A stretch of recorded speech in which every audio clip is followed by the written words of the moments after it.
don't forget to subscribe my channel. Hang Duk Mana.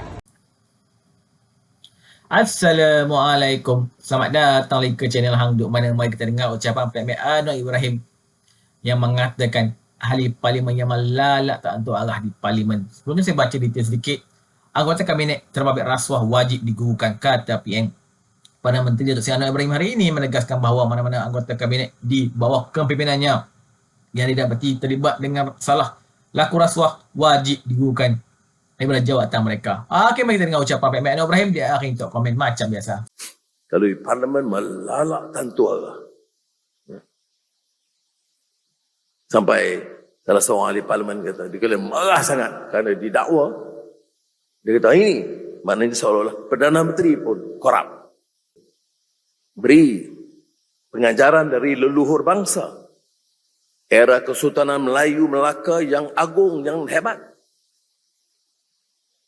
Yang kemudian hancur lebur menjadi Formosa, kota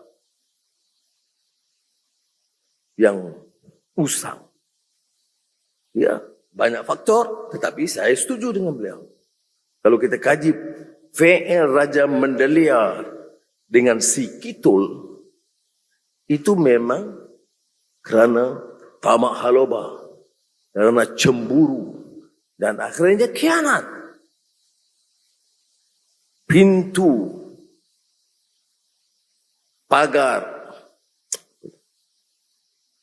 tembok istana dan kawasan benteng pertahanan Melaka itu, perlahan-lahan pengkhianatan ini buka. Kerja si Kitul, arahan Raja Mendelia. Sebab cemburu buta, khianat, dan nafsu serakah tamak haloba. Pengajaran kepada kita. Sebelum itu, Ibn Khaldun beri pengajaran dalam Muqaddimah. Generasi awal dengan semangat esprit de corps, kekitaan, idealism, asabiyah yang positif, itu mengangkat darjat kemanusiaan. Bina negara madani dengan idealism. Satu generasi berlalu, dua generasi berlalu. Idealism mula terhakis. Generasi penerus, semua matlamatnya, kuasa dan kekayaan. Nawaitunya bukan ikhlas al-amalillah, tetapi untuk memperkayakan diri. Maka rasuah, penyalahgunaan kuasa, megah-megah dengan kehebatan dunia, hubbud dunia, maka terhakis. Maka akhirnya luntur semangat, idealism, dan runtuh tamadun. Dalam di barat juga ada kisah-kisah begitu. Gibbon, Decline and Fall of the Roman Empire, bagi gambaran yang sama. Idea Ibn Khaldun itu mempengaruhi sejarawan Amerika, Arnold Toynbee, yang menulis tentang cyclical theory of civilization. Civilizations grow, achieve its height with splendor and glamour and success in most fields, but would degenerate and fall due to arrogance of power, endemic corruption, and decadence, moral decadence. Kita kena belajar adalah itu, saudara. Dan saya sengaja singgung hal-hal ini sebagai satu pengajaran kepada kita. Dan menyatakan bahawa ini bukan suatu perkara yang mudah. Seorang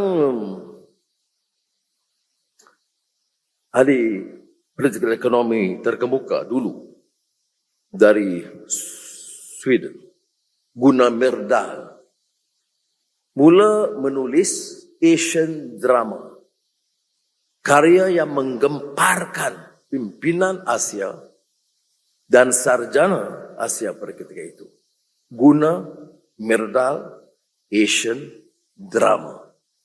Dan menyinggung pada peringkat itu, tahun 60-an, bibit-bibit rasuah mula menular di kalangan pemimpin-pemimpin negara yang baru mencapai kemerdekaan. Pimpinan generasi awal yang hidup sederhana mula terpukau dengan harta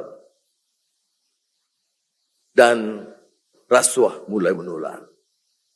Semasa itu ahli ekonomi tempatan di Asia banyak yang marah. Apa sebab orang Eropah mau mengajar kita? Seolah-olah Eropah itu tidak rasuah dan Amerika itu tidak rasuah. Hanya Asia yang rasuah. Saya merenung betul juga. Saya baru belajar di universiti. Baru belajar membaca Guna Myrdal. Tetapi alhamdulillah di kalangan kita yang mengupas buku itu dalam kita panggil masa itu study circle yang kemudian usrah. Bila kita bicara buku itu, kita kata betul juga mengapa orang Eropah mau mengajar kita. Satu. Kedua, benar juga walaupun dia orang Eropah ada kata-kataan dia memang betul. Ini membantu kita untuk kurang-kurang menilai secara yang lebih objektif berdasarkan fakta. Tetapi sekitar 10 tahun selepas itu muncul sarjana tempatan. Sarjana sosiologi yang terkemuka. Terangkat namanya di dunia. Profesor Syed Hussein Alatas. Yang tulis tentang the problem of corruption. Kemudian the sociology of corruption. Kemudian the myth of the lazy native. Kemudian intellectuals in developing countries. Dan menyinggung soal rasuah itu secara hebat. Walaupun dia belum sebut itu masalah yang sistemik. Tapi mula menyerang pimpinan kerana mula toleransi terhadap rasuah. Jadi saudara saya harap semua ini menjadi pengajaran kepada kita. Itu dia tulis 40 tahun yang lalu lebih. Tapi kalau sudah baca semula, peringatan dia itu sangat relevan kepada kita.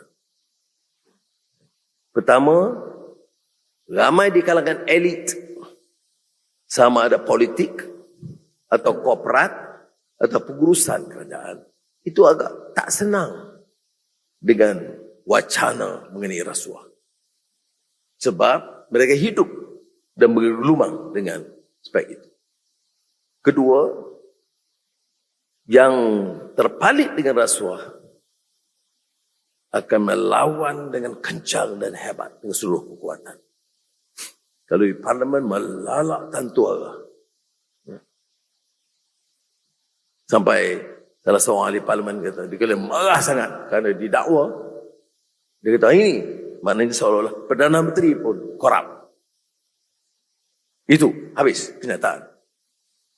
Apa buktinya, apa laporannya? Tak apa, itu urusan saya dan rakan-rakan saya boleh jawab. Yang soal yang penting apa? Kita harus sedar dan harus berikan dukungan yang penuh kepada SPRM dan kerajaan dalam usaha ini. Jangan kali-kali merasa lemah. Kalau kita mulai lemah, negara ini akan hancur. Bila saya sebut puluhan bilion ringgit di Sakau, it is not an exaggeration. It's based from my personal understanding. As Minister of Finance before and now, this rot must stop and must end now.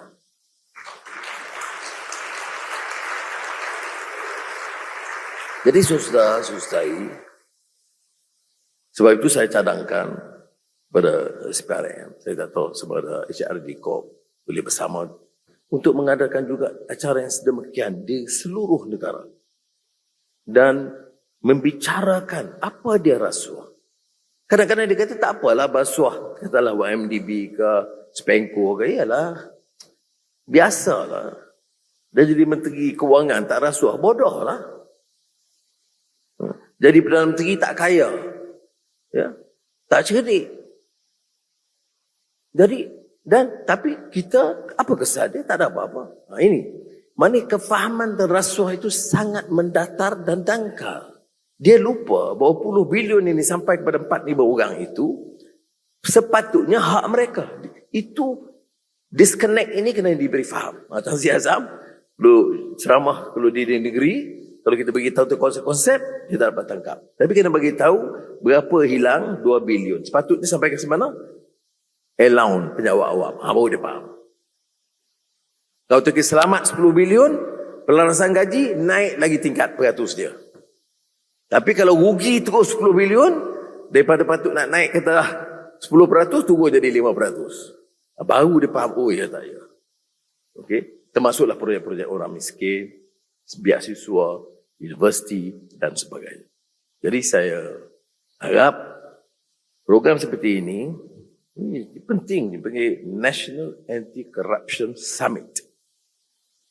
It must render a strong message and meaning that this country and this Madani government will pursue this agenda without fear or favor.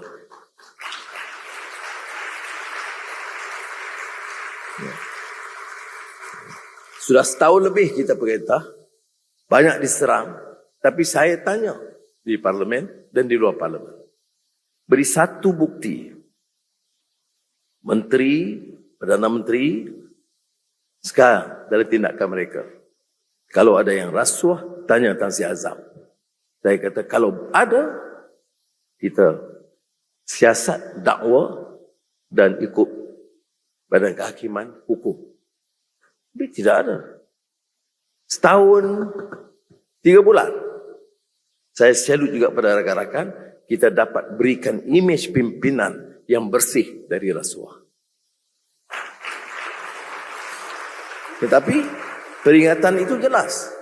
SPRM tidak mungkin mengecualikan siasatan ke atas pimpinan yang ada sekarang. Atau memantau setiap tender atau keputusan yang dibuat. Nah, kalau ada, saya katakan, jangan tanya saya. Persila ambil tindakan dan orang-orang yang berkenaan wajib digugurkan. Baru boleh negara ini selamat. Jadi sekali lagi ucap terima kasih kepada SPRM dan SRD Corp, Menteri dan rakan-rakan, walaupun menteri lain pun ada, saya percaya hal ini dapat digerakkan di kalangan kementerian lain dan di kalangan masyarakat. Kita saya baca detail sedikit lagi. Beliau berkata tindakan itu bagi menyelamatkan negara daripada gejala rasuah dan beliau juga telah mengarahkan suruhanjaya Perhentian Rasuah Malaysia SPRM untuk mengambil tindakan terhadap jemaah menteri yang terlibat dengan salah laku itu. Sudah setahun lebih kita merintah, banyak diserang, tetapi saya tanya di parlimen dan di luar parlimen. Beri satu bukti menteri, Perdana Menteri sekarang kalau mereka ada rasuah.